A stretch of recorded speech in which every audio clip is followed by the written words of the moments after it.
Saudara-saudariku dimanapun Anda berada, semoga Allah Subhanahu wa Ta'ala memuliakan, menyehatkan, melindungi kita sampai dengan detik ini kita dapat bersua. Dan lebih dari itu, semoga Allah Subhanahu wa Ta'ala senantiasa memberikan taufik, panduan-panduan untuk menjalani kehidupan di dunia ini agar mendapatkan rahmat Allah Subhanahu wa Ta'ala yang bisa kita bawa pulang menghadap Allah pada hari kiamat kelak, insyaallah.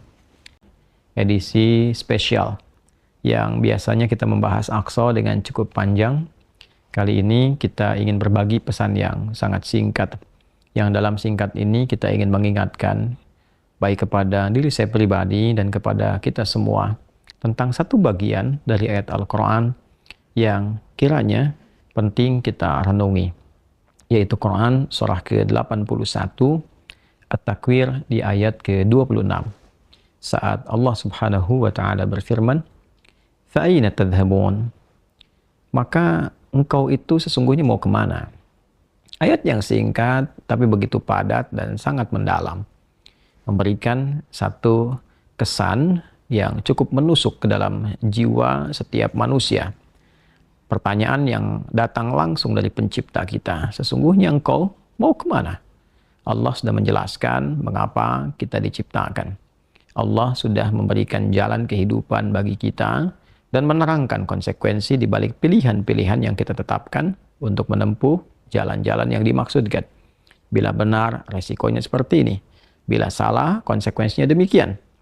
Maka, di antara sekian manusia yang telah mengetahui semua konsekuensi itu, terkadang masih mengedepankan bujukan-bujukan atau bahkan pengaruh-pengaruh nafsunya agar bergeser dari nilai-nilai kebaikan, bahkan nilai kemanusiaan yang telah Allah tetapkan. Ketika Allah menyampaikan, tidaklah aku ciptakan jin dan manusia itu kecuali untuk menaati aku, untuk beribadah kepada aku. Jadi sifat menjalani kehidupan di muka bumi ini adalah dilandaskan pada kepatuhan kita kepada Allah Subhanahu wa Ta'ala. Kepatuhan itulah yang disebut dengan ibadah. Patuh, tunduk, patuh, bahasa Arabnya itu disebut dengan Islam. Jadi Islam dalam pengertian etimologi secara bahasa artinya tunduk, patuh, taat. Orangnya disebut dengan Muslim. Jadi setiap manusia itu konsekuensinya memang mesti patuh, tunduk dan taat kepada Sang Pencipta, yaitu Allah Subhanahu wa Ta'ala. Karena itu ketika Allah menyampaikan di dalam firman-Nya, "Wa ma khalaqtul jinna wal insa illa liya'budun." Tidaklah aku ciptakan jin dan manusia itu kecuali untuk menjadikan seluruh aktivitasnya agar menaati Allah Subhanahu wa Ta'ala, dijadikan sebagai ibadah. Jadi kita dari bangun tidur sampai tidur itu sejatinya adalah memetakan kurikulum untuk menaati Allah dalam bingkai ibadah, dilatih dalam bentuk ritual. Ritual itu untuk mengaktifkan titik spiritual kita, titik roh kita. Segala yang terkait dengan roh disebut rohani. Jadi dalam diri kita ini ada spiritnya, ada rohnya. Dan itu adalah titik latihan pertama untuk mengaktifkan ya titik-titik kebertuhanan. Jadi ketika Allah sampaikan, tidaklah aku ciptakan engkau kecuali untuk menaatiku. Nah, titik ketaatan itu ya disebut dengan titik ritualnya. Ibadahnya ibadah ritual, ya keadaannya keadaan spiritual, itu yang penting kita aktifkan dulu. Itu sebabnya diminta kita sholat untuk mengoneksikan diri kita, mengaktifkan sinyal itu dengan Allah Subhanahu wa Ta'ala, dengan Sang Pencipta. Sehingga ketika terkoneksi, terbangun kesadaran dari dalam diri kita sebagai sebuah fitrah. Nanti kesadaran itu yang akan membimbing bagian dari sifat intelektual kita, titik intelektual, ya IQ itu, ya intellectual question. Kemudian nanti titik fisik kita, physical question. Jadi nanti yang menggerakkan adalah titik spiritualnya. Ini yang memberi perintah. Kalau akal itu masih objektifnya normal saja. Karena dia hanya mengkonstruksikan pikiran, mengolah data, ya, jadi informasi menjadi knowledge. Knowledge itu yang akan diteruskan kepada fisik untuk dieksekusi. Ya, bagaimana nanti lisan bicara? Seperti apa konstruksi bicaranya? Mengatur katanya bagaimana? Memilihnya seperti apa? Menjelaskannya bagaimana? Tapi perintah untuk melakukan itu sumbernya dari sini. Ya, dari titik terdalamnya. Di dalam itu cuma ada dua. Ada jiwa takwa, ada jiwa fujur. Fa'alhamaha fujuraha wa taqwaha. Maka di dalam diri manusia itu, di titik paling dalamnya itu, ada nilai kebaikan, disebut dengan takwa, karakter moral kebaikan. Ada yang buruk disebut dengan fujur, nama lainnya disebut dengan nafsu.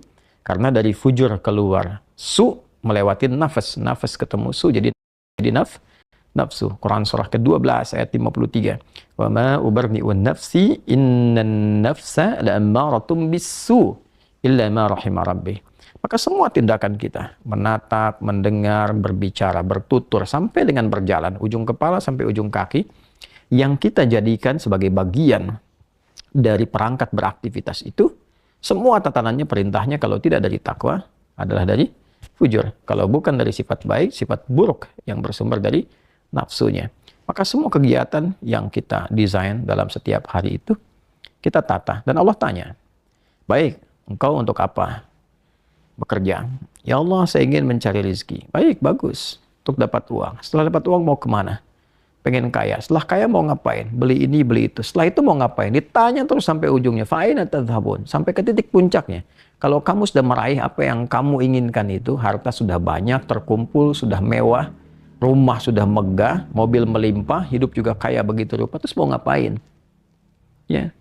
Maka orang-orang yang bingung pada akhirnya dia mencari-cari ketenangan. Akhirnya balik lagi, sudah kaya segala rupa, cuma cari ketenangan, akhirnya balik lagi ke desa, nyewa gubuk, nanam kangkung, nanam cabai. Terus kalau memang dengan seperti itu bisa bahagia, kenapa selama ini kerja keras mendapatkan sesuatu yang dikumpulkan? Balik ditanya. Kamu kedudukan pengen jadi apa? Terus. Yang di militer pengen dapat bintang 1, 2, 3, 4. Kalau perlu jenderal besar, bintang 5. Setelah itu mau ngapain? Mau diarahkan kemana semua itu? Karena pada akhirnya semua bintang akan berguguran. Ya, wafat juga, meninggal juga. Kalau sudah selesai, purna, selesai. Demikian yang punya ilmu, punya jabatan, macam-macam. Mau diapain? Ya, ketika semua titik itu mencapai pada titik jenuhnya, di akhir itu akan balik kan. Ya, jabatan purna, harta juga jenuh, ya. Nah, di titik itu kita disadarkan, ditanya, mau kemana? Maka dijawablah dengan jawaban yang sangat mendalam. Inni dzahibun ila rabbi sayahdi. Yang terbaik adalah katakan, saya ini menyiapkan bekal untuk berjumpa dengan Rabbku. Itu jawaban yang paling indah. Ya, jadi kalau ditanya, mau kemana hidup ini? Kata Quran jawab, aku menyiapkan bekal untuk kembali dan berjumpa dengan Rabbku yang telah menciptaku. Dari situlah kemudian Allah katakan, aku berikan petunjuk kalau begitu. Yahdin. Ya, aku berikan petunjuk kata Allah. Jadi orang-orang yang menyiapkan semua aktivitasnya dan dia lakukan untuk Allah, berjumpa dengan Allah, maka Allah akan berikan petunjuk dalam setiap aktivitas kehidupannya. Diberi petunjuk bagaimana mata memandang, telinga mendengar, lisan bicara, sampai kaki berjalan. Sehingga dia betul-betul menjadi pengabdi dari Rabb-Nya yang maha menyayanginya. Pengabdi disebut dengan abdun, jamaknya disebut dengan ibadun. Yang maha menyayangi disebut Rahman, maka disebutlah dia dengan ibadur Rahman. Wa ibadur Rahman alladzina yamshuna 'alal ardi hauna wa idza khatabahumul jahiluna qalu salama. Demikian di surah Al-Furqan itu. Itulah puncak yang mesti kita ikhtiarkan dalam kehidupan, yang kita selalu sampaikan dan komitmenkan sejak bangun tidur. Dan kita katakan alhamdulillahilladzi ahyana ba'da ma amatana wa ilaihin nusyur.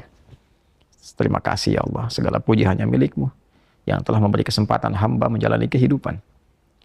Padahal Engkau telah tahan nyawa hamba tadi dalam tidur. Sesuai ajal Kau berikan kesempatan. Hamba berjanji ya Allah, hamba akan menyebar beraktivitas untuk mencari bekal menghadap-Mu. Saudara-saudariku, sedalam, sejauh, sebanyak kegiatan, aktivitas jabatan yang telah kita kumpulkan, harta benda, pengetahuan, sampai detik ini, apakah betul-betul sudah kita siapkan sebagai bekal untuk bertemu dengan Allah? Atau hanya sekedar mengumpulkan semua itu tanpa arah, yang pada akhirnya bertemu dengan kejenuhan kembali? Renungkanlah malam ini, malam Jumat.